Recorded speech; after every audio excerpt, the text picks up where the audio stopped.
Hi everyone, आप सबको मेरे चैनल में वेलकम। आज हम डिस्कस करेंगे जो इम्पोर्टेंट रूल्स है सिविल ड्राफ्टिंग का, उसके बारे में। सिविल ड्राफ्टिंग वो ड्राफ्टिंग है जहाँ पे कोई अगर गलती करता है तो उसको वहाँ पे उसको फाइन एज अ मीन्स ज़्यादा से ज़्यादा पनिशमेंट उसको दिया जाता है। फाइन मीन्स मॉनिटरी फाइन उसको ज़्यादा वहाँ पे दिया जाता है, उसका मीन्स एज अ पनिशमेंट दिया जाता है, उसका बोलते हैं सिविल ड्राफ्टिंग। सिविल मैटर्स में बहुत कुछ आता है, जैसे कि फॉर एग्जांपल कॉन्ट्रैक्ट्स, एग्रीमेंट और एफिडेविट। तो कॉन्ट्रैक्ट होता क्या है? कॉन्ट्रैक्ट वो चीज़ होता है जो कि एक दो इंसानों के बीच में या दो कंपनीज के बीच में, दो ऑर्गेनाइजेशन के बीच में एक बिजनेस मैटर्स पे एक एग्रीमेंट होता है, उसको हम लोग बोलते हैं कॉन्ट्रैक्ट। तो कॉन्ट्रैक्ट एग्रीमेंट सिविल ड्राफ्टिंग में आता है।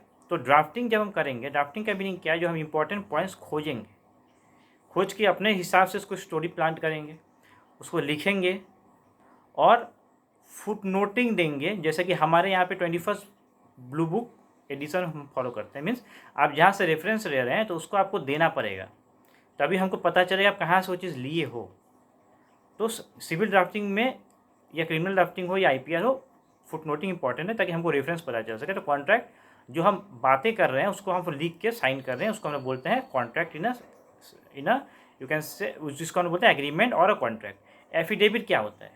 एफिडेविट वो चीज़ होता है जो हम खुद मान रहे हैं वो चीज़ है, उसको हम लिखित में दे रहे हैं, साइन कर रहे हैं, नोटरी के पास लेके जा रहे हैं, उसको नोटराइज करा रहे हैं।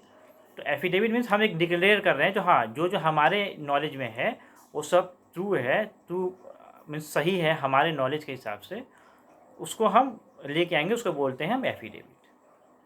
और ड्राफ्टिंग जब हम करेंगे तो वो एक्यूरेट होना पड़ेगा, मीन्स टू द पॉइंट होना पड़ेगा और सच होना पड़ेगा। एक्सप्रेस करना पड़ेगा। क्या एक्सप्रेस करेगा? राइट, अधिकार क्या है? कोई दो इंसान है A एंड B, दोनों के बीच में एग्रीमेंट हुआ, जो शॉप दुकान उसने भाड़ा पे लिया।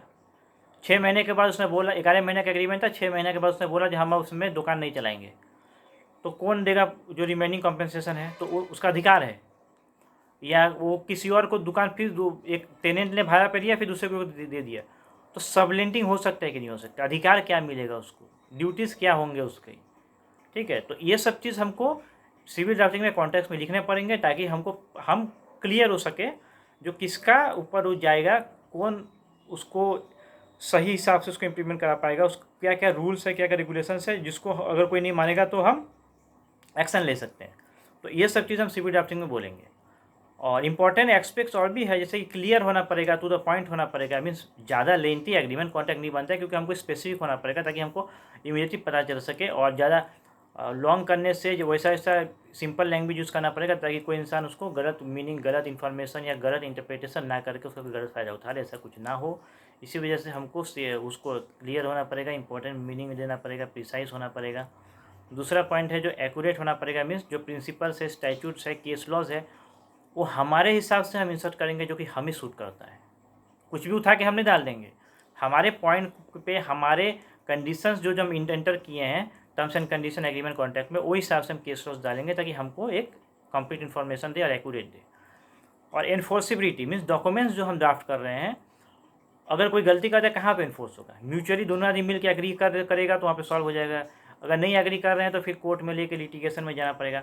तो हम उसको कैसे इम्प्लीमेंट करेंगे, हम उसको हमारे कंडीशंस क्या रहेगा हमको अधिकार मिलने के लिए, उसको हम लोग बोलते हैं एनफोर्सिबिलिटी। ठीक है, अप्लाई कैसे करेंगे? अब अप्लाई कौन करेगा इसको? कोई प्रैक्टिसिंग एडवोकेट, वो सलाह देगा, उसको कोर्ट में लेके जाएगा, उसको इम्प्लीमेंट कराएगा।